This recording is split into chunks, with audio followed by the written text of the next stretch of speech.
Hi dear student, पिछला जो हमारा वीडियो था ग्रेविटेशन चैप्टर पे, वो हमने सेमी मेजर एक्सिस का और mean distance between sun to planet का रिलेशन आपको समझा दिया है डियर स्टूडेंट कि सेमी मेजर एक्सिस कैसे mean distance between sun to planet होता है।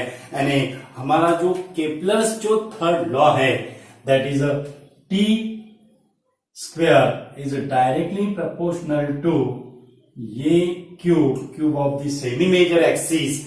तो यही लॉ फिर हम ऐसे भी लिख सकते हैं dear student, that is R1 plus R2 upon 2 और इसका क्यूब। ये R1 और R2 क्या है, कल हमने आपको समझा है डियर स्टूडेंट, डिटेल में समझा है। ओके, तो ये जो केपलर्स थर्ड लॉ है, हमारे टेक्स्ट बुक्स में केपलर थर्ड लॉ का सिर्फ ऐसा स्टेटमेंट और इक्वेशन दिया हुआ है डियर स्टूडेंट, उसका प्रूफ नहीं दिया हुआ है।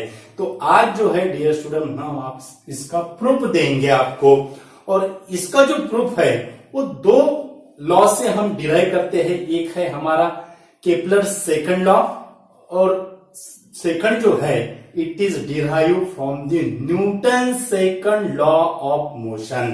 It is derive from the Newton second law of motion.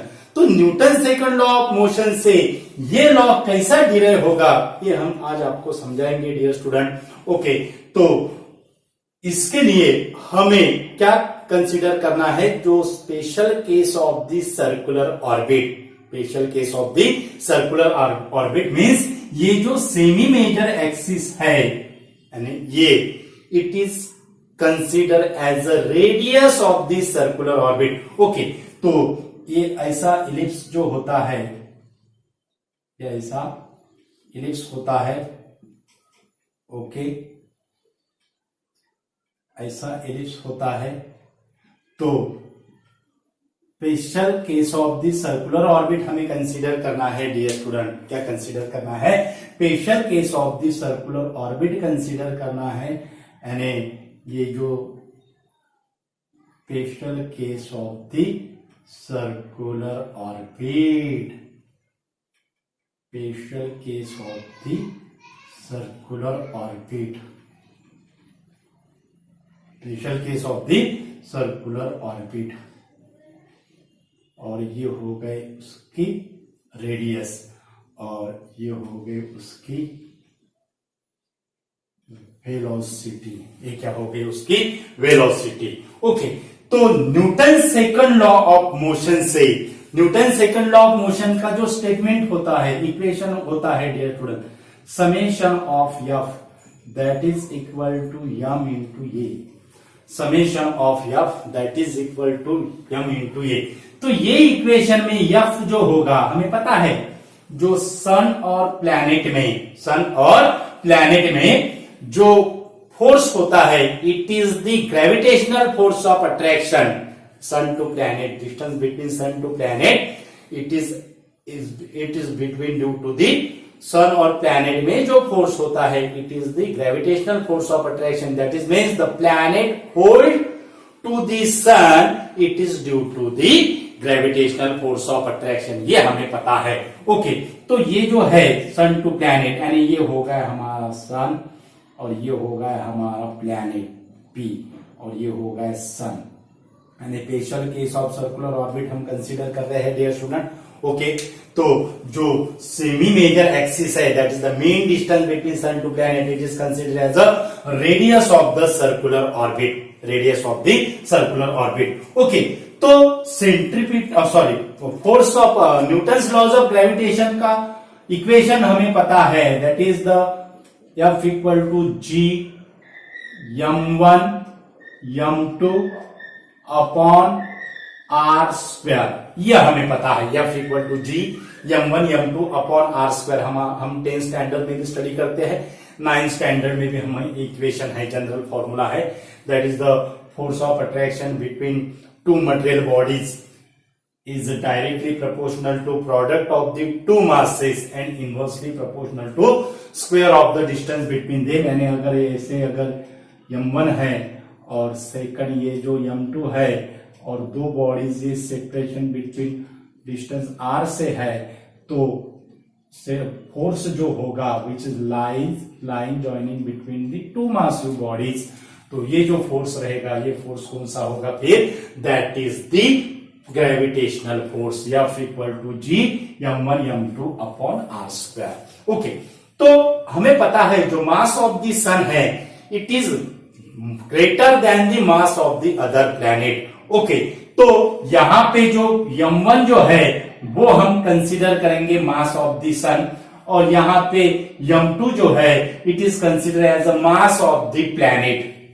Okay, तो ये जो फॉर्मूला होगा ये फॉर्मूला कैसा होगा फिर, लेफ्ट हैंड साइड कैसे होगी, सी m1 कंसीडर करेंगे मास ऑफ द सन यानी ये होगा m यस, और ये होगा mass of the particular planet that is m1 consider करते हैं। ओके, तो m m1 upon R square रहेगा, अपॉन आर स्क्वायर रहेगा, g m1 upon R square, और यहां पे भी अब हमें लेना पड़ेगा m1 लेना पड़ेगा, और ये जो एक्सेलरेशन है this acceleration is acts as a centripetal acceleration, this acceleration is acts as a centripetal acceleration, और सेंट्रीपिटल एक्सेलरेशन का जनरल फॉर्मूला होता है v square by r, general formula क्या होता है v स्क्वायर बाय r, लेकिन one suffix के लिए क्या होगा, that is the v1 square by r1, v1 square by r1। Okay, तो यहां पे जो हमने जो मास m1 कंसीडर किया है तो उसकी जो स्पीड होगी वो v1 होगी। ओके, तो ये जो v1 है ये फॉर्मूले में हमारा t है, तो हमें v जो है वो t में कन्वर्ट करना है, और हमें पता है सर्कुलर ऑर्बिट में that is time taken for particle to complete the one revolution in circular orbit, it is required the time t and it is equal to the circumference to the speed 2 pi r by v, it is equal to circumference of the circular orbit to the speed of the particle, that is t equal to 2 pi r by v।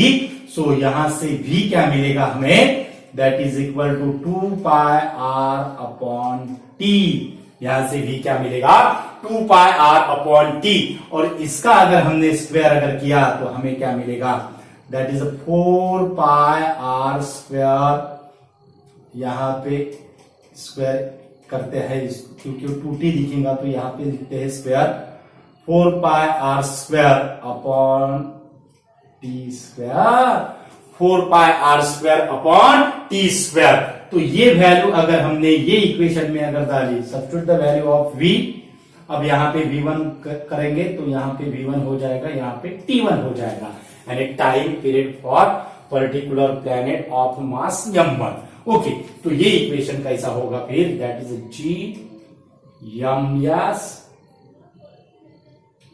m1 cancel हो जाएगा दोनों side का, और यहां से हमें क्या मिलेगा, ms अपॉन यहां पे हम लेंगे r1 स्क्वायर होगा, यहां पे क्या होगा, जनरल फॉर्मूला में r है लेकिन सफिक्स r1 लिया तो r1 स्क्वायर होगा, that is equal to v1 square की वैल्यू, v1 स्क्वायर की वैल्यू क्या होगी, 4 पाई, ओके, यहां पे क्या रहेगा 4 पाई v1 स्क्वायर की वैल्यू 4 पाई r1 square upon t1 square, 4 पाई r1 square upon t1 square, क्योंकि ये जो r1 है ये r1 यहां से कैंसल करेंगे हम, तो यहां पर सिर्फ क्या रहेगा, r1 रहेगा। ओके, और यहां का r1 ही निकल जाएगा, तो यहां पे हमें क्या मिल रहा है, 4 pi square r1 upon t1 square.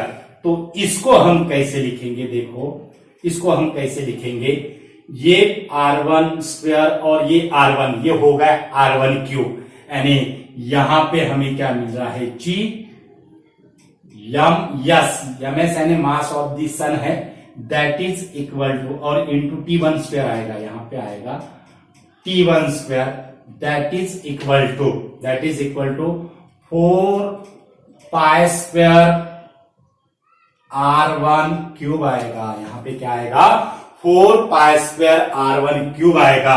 तो ये इक्वेशन हम कैसे लिखेंगे, that is t1 square upon r1 cube, t1 square upon r1 cube, that is equal to 4 pi square upon g(m)s, t1 square upon r1 cube, that is equal to 4 pi square upon g(m)s, upon g(m)s, 4 pi square upon g(m)s, where g is the gravitational constant, और gravitational constant यानी gravitational force weakest force क्यों है, it is the weaker force than the any other force exists in the nature, because the unit of magnitude of the g, it is in the range of 10 to the power minus 11 unit, it is in the range of 10 to the power minus 11 unit। तो इसी के कारण जो gravitational force होता है वो क्या होता है, it is the weakest force, it is the weakest force. Okay, तो t1 square upon r1 cube, that is equal to 4 pi square upon g(m)s, 4 pi square upon g(m)s। Okay, तो ये जो है 4 पाई स्क्वायर अपॉन g(m)s।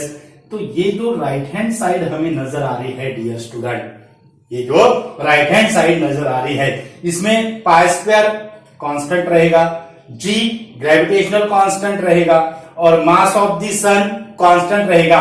यानी यहां से हम अगर लिखे, यहां से अगर हमने ऐसा लिया, that is t1 square upon r1 cube, that is equal to constant, t1 square upon r1 cube, that is equal to constant, यानी t1 square that is equal to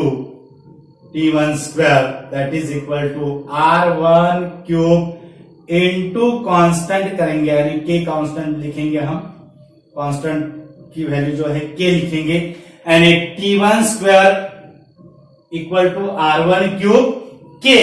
तो यहां से हम क्या लिखेंगे, t1 square is directly proportional to r1 cube, t1 square is directly proportional to r1 cube, t1 square is directly proportional to r1 cube means the square time period of the revolution is proportional to radius of the circular orbit, और ये radius of the circular orbit for elliptical orbit के लिए ये जो होगा, ये किस में कन्वर्ट होगा, हमने पहले कहा है, ये जो सेमी मेजर एक्सिस है, it is consider as a radius of circular orbit, for elliptical orbit के लिए ये किसमें होगा फिर, that is t1 square directly proportional to ये क्यूब, a1 क्यूब, और जनरल फॉर्मूला ये हमने mass of planet, particular planet यानी m1 कंसीडर किया था, और जनरल फॉर्मूला क्या होगा, t square directly proportional to ये क्यूब।